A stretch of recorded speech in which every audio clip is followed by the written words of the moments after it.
Bonjour à toutes et à tous, on commence ce tour de la presse sportive en France avec la suite des 16e de finale de la Coupe de France.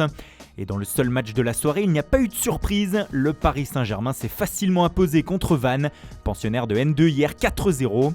Presnel Kimpembe a ouvert le score avant qu'un autre champion du monde 2018 ne fasse le show, Kylian Mbappé bien sûr. Le tricolore a inscrit un triplé en 18 minutes en deuxième mi-temps et a donc ouvert les vannes du compteur but pour 2022 comme l'écrit l'équipe.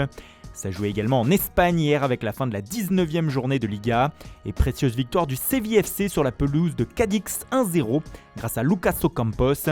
Un succès qui permet aux Andalous d'être confortablement installés à la deuxième place du championnat, comme le rapportait Stadio Deportivo, mais surtout qui permet de relancer la course au titre. Les Sévillans sont en effet à 5 points du Real Madrid, avec un match en moins.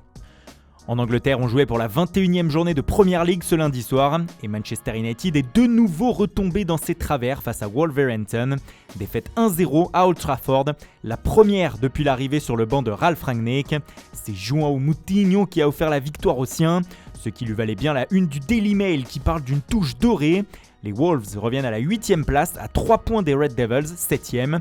Mais surtout, Rangnick a dû se rendre compte hier de la tâche immense qu'il attend à Manchester, surtout sur l'aspect mental. Ralph est détruit pour le Daily Express, pendant que les autres journaux du pays reviennent sur les déclarations lunaires de Luke Shaw après la rencontre.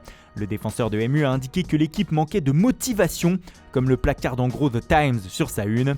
Pour le Daily Telegraph, c'est une attaque cinglante qu'a infligé Shaw à son équipe et qui interroge beaucoup sur la mentalité dans le vestiaire. The Guardian parle d'une équipe en manque total d'harmonie. Puis en dessous, le média revient aussi sur le feuilleton Romelu Lukaku qui a agité Chelsea tout le week-end. Hier, l'attaquant belge s'est entretenu avec son coach Thomas Tuchel et les deux hommes auraient fait la paix après les déclarations fortes de l'ancien joueur de l'Inter. Et finalement, Lukaku devrait rester à Chelsea lors de cette fenêtre du marché des transferts et même lors de celle d'après. Une information qui nous amène à ouvrir la page Mercato de cette revue de presse. Et il y a de quoi faire sur les différentes unes des journaux européens. Déjà en Liga, hier, le FC Barcelone a présenté officiellement sa nouvelle recrue, Ferran Torres. Il fait donc partie de cette nouvelle Liga qui est en train de naître cet hiver, après le retour de Dani Alves au Barça et l'arrivée de Rafinha à la Real Sociedad. Les Basques qui n'en ont pas fini avec les bons coups et qui aimeraient attirer aussi Juan Mata. L'Atlético de son côté voudrait César Azpilicueta. Le Betis a envie de Dani Ceballos et le Séville FC d'Anthony Martial. Enfin, en plus de Torres et d'Alves, le Barça rêve toujours bien sûr d'Alvaro Morata. Morata, l'Italie n'a que ça au bout de la plume ce matin. L'Espagnol fait la une des 3 principaux journaux sportifs du pays.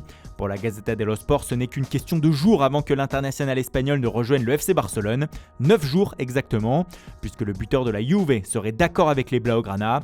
Cependant, son coach Massimiliano Allegri ne l'entend pas de cette oreille et bloque son transfert en Catalogne, car l'Italien n'a pas de garantie sur l'arrivée d'un éventuel remplaçant. Selon le Corriere dello Sport, il aurait demandé à sa direction de se renseigner sur la situation de Luis Suarez, en difficulté cette saison à l'Atlético, mais l'Uruguayen serait plutôt tenté par une aventure en MLS. Autre alternative possible, Dusan Vlahovic de la Fiorentina, comme le rapporte Tuttosport, mais le Serbe a indiqué hier qu'il souhaitait rester jusqu'au mois de juin avec la Viola. Allegri n'a donc toujours pas de remplaçant et Morata est donc bloqué, même si le média supplie la Juve d'écouter les joueurs et de laisser partir l'Espagnol. En revanche, même si la vieille dame a semble-t-il entendu les déclarations de Vlahovic, Arsenal de son côté n'a visiblement pas lu la presse italienne. Selon la Gazzetta dello Sport, les Gunners viennent de faire une offre de 55 millions d'euros, plus la cession définitive de Lucas Torreira à la Fio pour leur buteur serbe. La Viola va-t-elle craquer ? Les clubs italiens qui sont décidément déchaînés en ce début de mois de janvier. Tous les cadors sont visiblement prêts à dégainer. Comme le rapporte l'édition romaine du Corriere dello Sport, l'AS Roma de José Mourinho serait désormais en pôle pour attirer le joueur de l'Olympique de Marseille, Boubacar Kamara. L'OM aurait laissé le champ libre aux prétendants du français pour le recruter. Les Romains voudraient profiter de leur bonne entente avec le club hexagonal pour faire ce coup. Mais la concurrence est rude, écrit le média. Toujours en Ligue 1, Sven Botman de son côté serait en première position sur la shortlist de l'AC Milan concernant les défenseurs centraux, alors qu'à l'Inter, on pourrait voir débarquer Lucas Digne très prochainement selon la Gazzetta dello Sport. Enfin, pour finir sur le championnat de France, c'est officiel, Monaco a un nouvel entraîneur depuis hier soir. Philippe Clément est bien le nouveau coach de l'ASM comme le rapporte Monaco Matin. Il a signé pour 3 saisons. Et on termine par un feuilleton qui dure mais qui continue, celui de Erling Haaland. L'attaquant norvégien du Borussia Dortmund semble cependant vouloir écourter le suspense sur son avenir, à en croire le journal Marca. Selon le média, sa décision pour savoir où il jouera la saison prochaine serait imminente. Haaland veut se décider avant le 31 janvier et le Barça et le Real sont en pole position afin de le récupérer s'il souhaite changer d'air. Ce qui semble la tendance puisque le journal écrit que le BVB préparerait déjà l'avenir sans lui. On devrait donc bientôt être fixé. Voilà, c'est tout pour ce matin. Merci pour votre fidélité. Bonne journée à tous et à tout à l'heure pour le JT Foot Mercato.